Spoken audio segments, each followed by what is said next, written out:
Chapter 15. Prisoners Escape.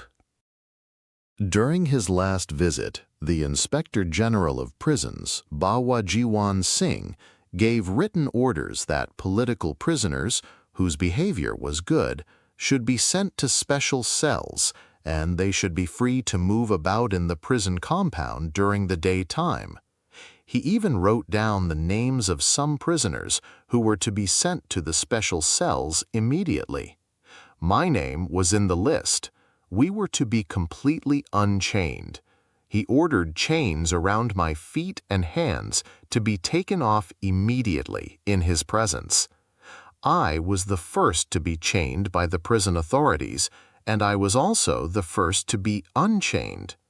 But jailer Vadava Ram did not send me or those whose names were suggested by the Inspector General to the special prison cells. On the other hand, he selected notorious prisoners like Natha Singh to be taken to the special cells. When bad days are ahead, a man starts digging a pit for himself. He selected 19 prisoners to be transferred to the special cells, and unchained others, taking his own time to do so. Many were kept in fetters, but he did not send the majority of the political prisoners to the special cells. He did not send a single person to the special cells out of those whose names were specially recommended by the Inspector General. He considered me his sworn enemy, so he started torturing me all the more. Those who were taken to the special cells were also not treated well. He started cutting down my rations and misappropriated our ration funds. Then he started mixing sand or mud in flour. The water of Hazaribagh was already bad. Contaminated water and adulterated food began to damage everyone's health. When the situation became unbearable, all the political prisoners made up their mind to teach Vadava Ram a lesson. At first, we verbally warned the jailer and the superintendent to desist from actions over which they have to repent, and wrote a serious complaint to the Inspector General through the prison authorities. But after weeks of waiting, we learned that it was never sent to the Inspector General. We had warned the Inspector General that if jailer Vadava Ram was not immediately transferred, something serious might happen, as the ill treatment accorded by this man to the prisoners had made them quite desperate. When no reply was received from the Inspector General, 18 prisoners of the special block made up their mind to break loose their chains and attempt an escape from the prison. It was February 1918. I was in the hospital. These prisoners sought my consent through a letter sent to me secretly. I strongly advised them not to attempt an escape at that moment. I told them that the Great War, World War I, was about to end. Whatever be the end of the war, many political prisoners were likely to be released. Only one or two might be detained for a longer period, but most of the prisoners would certainly be released. It was better to fight for release from within the prison than to lead the unhappy life of runaway convicts all their life. I also received a message from Bengali political prisoners that I should request these 18 Punjabi prisoners not to plan an escape then. They should wait at least up to Holi Festival, Spring Festival, which falls in March. After that, they would contact some people outside and plan an escape. I conveyed the message of the Bengali prisoners to my comrades. I was sure that they would not attempt an escape without a unanimous decision. But a Rajput prisoner named Kesari Singh happened to taunt the Sikhs, saying it was easy to talk about escaping, but it was not possible to do so. Reacting sharply to the reproach, the Sikh prisoners of that block at once decided to show Kesari Singh that they could escape that very night. The same evening, I was discharged from the hospital and came to Punjabi cell number 3.1. I was almost sure that the prisoners had given up the idea of breaking through the prison and escaping for the time being. I could not imagine that they would decide to attempt the escape so suddenly. In the evening, just after supper and prayers, I received a message that the national greeting Sat Shri Akal, God is Truth, should be uttered immediately after the Ardas, congregational prayer, as loudly as possible. Only a few minutes earlier, the superintendent and the jailer had come to me and told me that if we stopped shouting this Jaikara, victory cry, loudly, then all the prisoners would be lodged in the special block. I immediately sent a message appealing to all the prisoners not to shout the victory cry that evening loudly, so that we could all get together the next day. I do not know whether they received this message or not, because at the time of sending message, the lockup for the night was about to take place. If they received the message, they disregarded it. How could they listen to such advice now, when during the daytime they had made all the preparations to escape? We were completely ignorant of the plans. As usual, I got up at 2 a.m., took my bath, and Bhai Atar Singh Ji, who was in a prison cell close by, started reciting the Bhawan Akari, Guru Arjan's acrostic. My mind soared high in the upper planes of consciousness, and I began to hear the recitation of Bhawan Akari in that state. As soon as the recitation of Bhawan Akari was complete, I saw a strange vision, which at that moment appeared to be a real incident and not a vision.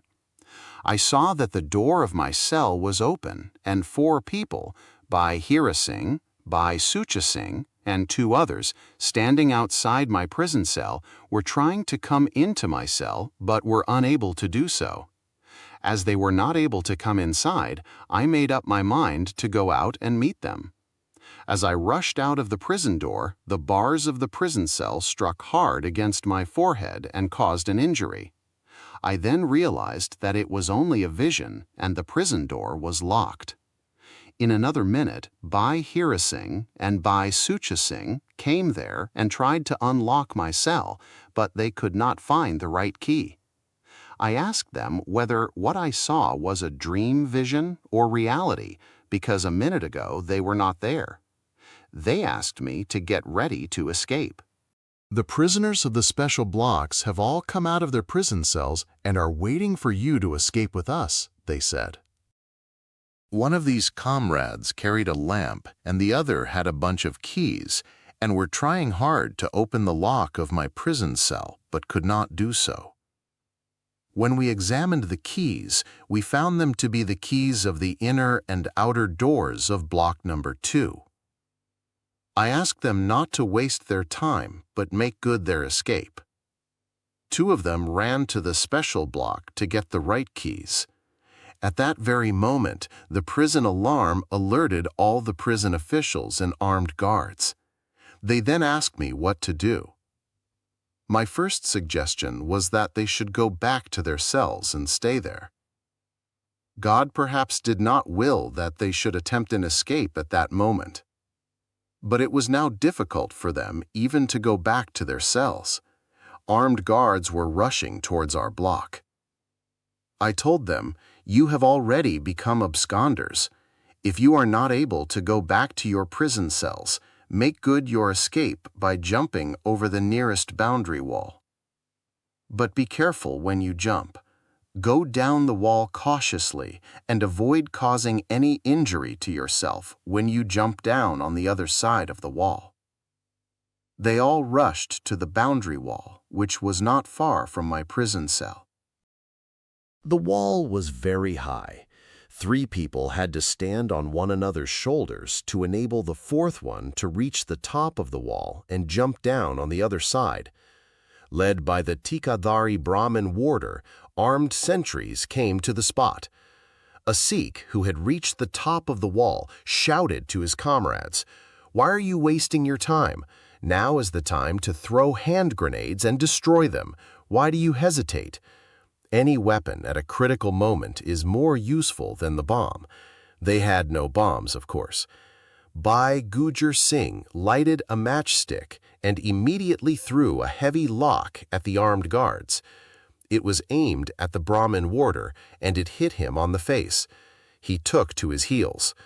Another matchstick was lighted, and the very spark of fire frightened the Bihari policemen so much that they ran for their life, leaving the patriots free to make their escape. Excited with their courage and heroism, the prisoners jumped down from the top of the wall in hot haste, and all the 5 or 6 who did so received very severe injuries on their feet. Some of them received such severe injuries that it was impossible for them to run. Others came down the wall a little cautiously. Bhai Inder Singh was the first to land safely on the ground. He had just landed when 4 armed guards surrounded him and caught him. The wounded Sikhs could not bear the sight of arrest and beating of Inder Singh. One of them, Bhai Lal Singh of Narangwal, finding his comrade in trouble, stood up on his wounded and bleeding feet and, snatching a lathi from a police guard, hit everyone right and left. Many of them were hit so hard that they all ran for their life, and even prevented the armed guards sent to reinforce them from coming near the Sikh prisoners, saying, "They are Punjabi Sikhs. Do not go near them. They will kill you with the lathi. Run away for your life." The whole military force sent to arrest these unarmed, wounded prisoners ran for their life. Now the way was clear for them to escape. All the 18 prisoners jumped over the wall. There was a terrible uproar in the prison. As it was the middle of night, no one dared to come near a Sikh prisoner. They even did not dare to touch the Sikh prisoners, who were freely moving within the prison walls. Like cowards, all the armed guards hid themselves from 12 p.m. to 3 a.m. The story of their successful breakthrough through the double-locked cells is also heroic. In the middle of the night, Bhai Natha Singh and Bhai Sucha Singh made an opening in the roof and went out of it on the top of the roof. Bhai Arjan Singh and Bhai Ganda Singh Nihung started singing the Chandi Divar and Sabads in tune with the musical sound made by striking 2 metal plates against each other like cymbals. They had procured iron chisels from outside a few days earlier. Unfortunately, the chisels were not strong enough. They made an aperture which was not large enough to enable a person to get through it. Natha Singh, however, got through it, but Sucha Singh got stuck up. Natha Singh somehow managed to pull him through it. Stealthily, they moved forward and pounced on the Bihari sentry. They gave him a few blows when he tried to shout and tied his mouth, hands, and feet. At this moment, the following lines of Chandi Divar were sung.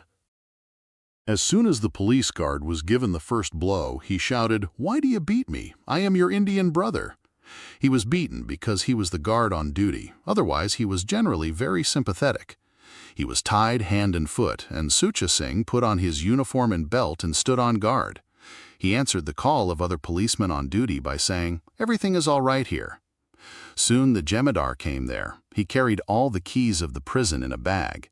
He was caught and tied to a pillar and was gagged. His uniform was put on by Natha Singh. While he was struggling, the Jemadar in charge threw the keys of the prison away on the grass close by.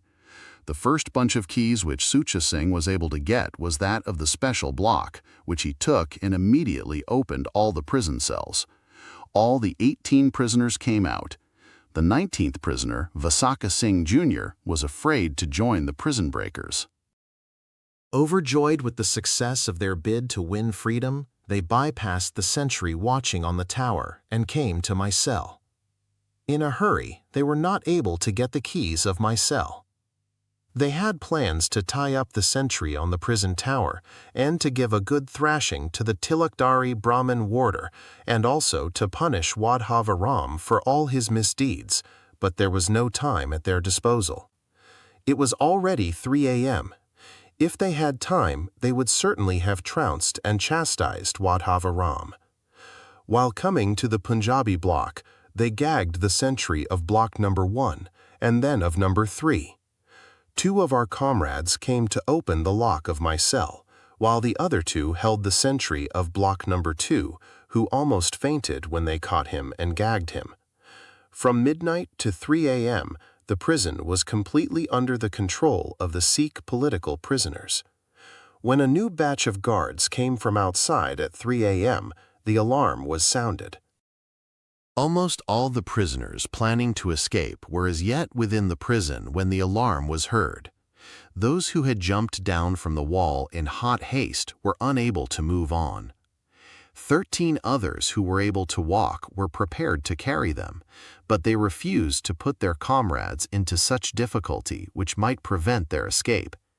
They advised them to make good their escape and not to worry about them. They would face the worst. 2 out of these 13 prisoners could walk but had wounded feet. These 2, Bhai Hira Singh and Sadhu Rajandir Singh, accompanied the runaway prisoners, but found it difficult to go beyond 2 miles. Their companions carried them by turn for another 6 or 7 miles. When they reached a forest, they refused to be carried further and thus prevent the escape of the other 11 companions also. They compelled their 11 companions to run away from the danger zone as fast as possible. 5 wounded comrades, Bhai Pakar Singh of Dodike, Bhai Lal Singh of Narangwal, Bhai Sundar Singh of Dolu Nangal, Bhai Harnam Singh of Kala Sangha, and Bhai Kesar Singh of Sursing, quietly moved to some nearby barley fields and hid themselves in a pit in the fields. There was an intensive search by the military police far and near, but not a single prisoner was caught. At about 10 a.m., the search was almost given up. Soon after that, a group of villagers were passing by that field. Their dog began to bark. They turned back and found the dog barking at a Sikh prisoner hiding in a pit. They informed the prison authorities that some people in uniform were hiding in the pit. Armed policemen came there and started beating Bhai Harnam Singh, who was the first to be found. Bhai Sundar Singh of Dolu Nangal could not bear to see his wounded companion being beaten in this way. It appeared that a pack of jackals had pounced on a wounded tiger. Although Sundar Singh's feet were wounded, he came out like lightning, and wresting a lathi with a spear end from one of the policemen, he hit them right and left and brought to the ground 6 of them.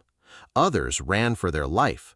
They then begged Sundar Singh to surrender peacefully on the condition that he and his companions would not be beaten or maltreated. As soon as he surrendered, he was beaten to pulp. Yet Sundar Singh did not take the beating without retaliating with his hands and wounded feet. Everyone was stunned by his courage and unconquerable spirit. Then they searched the field and found the other runaway prisoners who were hiding close by. The crowds pounced on these helpless, wounded lions and tortured them with vengeance. Although all the 5 freedom fighters were half dead and made unconscious by beating, not one of them begged for mercy, and not one of them uttered a cry of pain. No one dared to come near them as long as Sundar Singh had the lathi in his hands. Everyone was astounded at the heroism and courage of the Sikhs. They wondered what they were really made of and what made them so fearless. There is some special quality in this land of 5 rivers which makes the sons of this soil so fearless that they mock at death in the face of greatest suffering and pain. They would never behave like cowards. When they were beaten so much that they became half dead, they were taken to the prison and locked in dark cells. For days together, they were neither given a drop of water nor any medicine, nor were their wounds bandaged. Even unwanted dogs are never treated that way. It was the cold season, and those merciless tyrants neither gave them a cot nor even a blanket to cover their body. When we came to know of this inhuman cruelty, our blood began to boil in anger and resentment, but we were utterly helpless. We had nothing to offer them except silent prayer and the hope that God would help them to face the terrible ordeal they were facing. Everyone had turned against them. The doctors and compounders were strictly ordered not to go near them. Everyone was after their life. They struggled for survival with great willpower. Without a morsel of food and without a drop of water, they were left to starve and die of thirst. It appears that the tyrants were determined to let them die of thirst and starvation, but Who can kill him whom God wishes to save? Who can bring death to him who is protected by God? The hunter may try hard to kill a deer, but it will not be injured if God wishes to save it. The story of suffering of these freedom fighters is long and bitter. It is sufficient to tell it in as few words as possible. The other two who had fled to the forest were also caught and were beaten still more mercilessly. They were also thrown into separate cells, almost half dead. Now I will tell you my story. The day the political prisoners escaped, we were kept locked up in our cells for the whole day and night. We were not given any food or water. We were not even allowed to go to the latrine or to urinate outside ourselves. No one removed the filth and pots out of our prison cells. I was extremely worried about the misery and sorrowful plight of my companions. We helplessly groaned and moaned the terrible lot of our comrades. No one came near us. Strong guards were posted on all sides. The prison authorities feared that the prisoners who had escaped might try to help us to escape. Armed guards were posted on all prison towers and key points. The news spread like wildfire, and the newspapers gave a fairly good account of the escape. The Statesman, Calcutta, published a story under the headline, "A Daring Deed." The very next evening, the Inspector General Prisons, Bawa Jiwan Singh, came there boiling with rage. The first thing he did in hot haste was to take very stringent measures to control the prisoners with an iron hand. Chains and crossbars were clamped around our hands and feet. Provision of good food was stopped. The most rotten dry bread was provided. We were deprived of all clothes except the kutch, underwear. All our gospel books, gutkas, and religious literature was taken away from us. After taking the most severe steps, he came for a round in our barracks. After inspecting other cells, he came and stood before my prison cell, red with uncontrolled wrath. He was shaking from head to foot with rage. Eyeing me with angry looks, he ordered, "He will no more be..." I quietly replied, "So I have to suffer for the misdeeds of someone else. The cow and the sheep are now classed by you in the same category. What sort of justice is this?" Inspector General, yes, Baiji, one buffalo has spoiled the whole pond. You are the cause of all the troubles. All have escaped under your command and plan. If I helped them to escape, then why did I not escape? Inspector General, you could not get out of your cell and join the prison breakers. They tried to open your lock, but could not do so. They had the wrong bunch of keys with them. Had they succeeded in opening your lock, you too would have escaped. A sentry, no, sir. He refused to accompany them. They were ready to break the lock, but this saint advised them to go back to their cells. Inspector General, the alarm was sounded, otherwise he would have made good his escape. I have got definite proof of the fact that he planned and abetted the escape. You have absolutely no proof, but Vadvavaram has certainly misguided you. You are now beside yourself with anger. When your mind is a little composed and you investigate facts, the truth will be revealed. I am not worried about myself. You can stop giving me my food. I have patience enough to face the bitterest ordeal as the sweet will of God. God will take care of me in the way He thinks best. But I am shocked at the inhumanity and injustice heaped on our wounded companions. Well, they tried to escape. They have committed a crime. Punish them for it according to the law of the country. May I know according to which law have they been treated in such inhuman way that they were beaten to pulp, although they were already badly injured? When they were half dead and unconscious, they were thrown into the dungeon. They have not been given a drop of water, nor any medical treatment for the injuries they have suffered from barbaric beating. What law has authorized you to treat these political prisoners in this way? After seeing them treated in such an inhuman manner, I was myself going on hunger strike. Your orders are meaningless to me. As long as you do not look after my wounded companions, and as long as they are not humanely treated, I will not take a morsel of food. While they are suffering such inhuman treatment, even to drink water would be like drinking blood. Inspector General, angrily. You people, and particularly those companions of yours who have escaped, have brought me a very bad name. The harsher the treatment accorded to them, the better.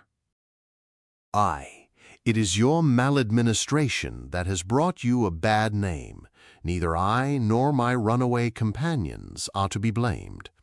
When you came for a visit to this prison, I told you frankly that you should transfer Vadvar Ram from here. Otherwise, his treatment of the prisoners would give a bad turn to the affairs of the prison here. You promised that he would be transferred, but God alone knows how he influenced you again in the wrong direction, and you retained him here. He started heaping more insults and injury upon the prisoners, and it is his ill treatment that made the prisoners much more desperate than before. He disobeyed all your orders. He mixed sand with atta, flour, and adulterated our food in various ways. We served him a number of notices to desist from this barbaric treatment, but he did not care a fig for our repeated warning. We then wrote down all our complaints against him and sent them to you through the superintendent, but he suppressed them and did not allow our letters to reach you. And when the prisoners became desperate, they took the extreme step. They tried to escape from this hellish treatment. What else could they do? After listening to this strong protest, the Inspector General went away quietly, and my hunger strike began. No ration was supplied to me, and nothing was cooked. God alone knew when I would get my next meal. For me, my life was in the hands of the Almighty. If He wanted my body to survive, He, as the giver of sustenance, would also help me to survive without food, as long as He willed it. The main sustenance of my spirit, the divine name, was with me. No earthly power could take it away from me. He who is blessed with His name cares not for any other food. My clash with the Inspector General had one good effect on him. The wounded prisoners were given medical aid and some food, and the hunger strike of other prisoners ended. The treatment of other prisoners was better than what it was expected to be. But I went without food for days together. After stopping the supply of daily rations to me, everyone forgot my very existence. Such torture had its natural reactions, but the Guru has by his grace given infinite tolerance and powers of endurance to his Sikhs. It appeared to me that God was putting me to test, whether as a devout Sikh I could live in tranquil peace under such tribulations and sufferings. He was giving me an object in considering joy and sorrow alike. By giving me the great spiritual gift of His name, all hunger had been dispelled. A fortnight passed in peace and contentment. Getting no food, I passed my days and nights in the contemplation of divine name. In the joy of its spiritual experience and illumination of its light, I felt no hunger or thirst. I retained this mental poise by the grace of the true Guru. I had gone through such trials before, so the experience was nothing new. Live, O brother, as God willest thee to live. God had already seasoned me with the determined faith in high spiritual ideal. About 17 days now passed without a morsel of food or a drop of water. All these days I survived on the sole spiritual sustenance of contemplating the divine. Then I saw some strange visions of a better future which passed first through my mind and then were also visualized by Bhai Kirpa Singh, whose sudden turn to spiritual practice gave him some clairvoyant powers.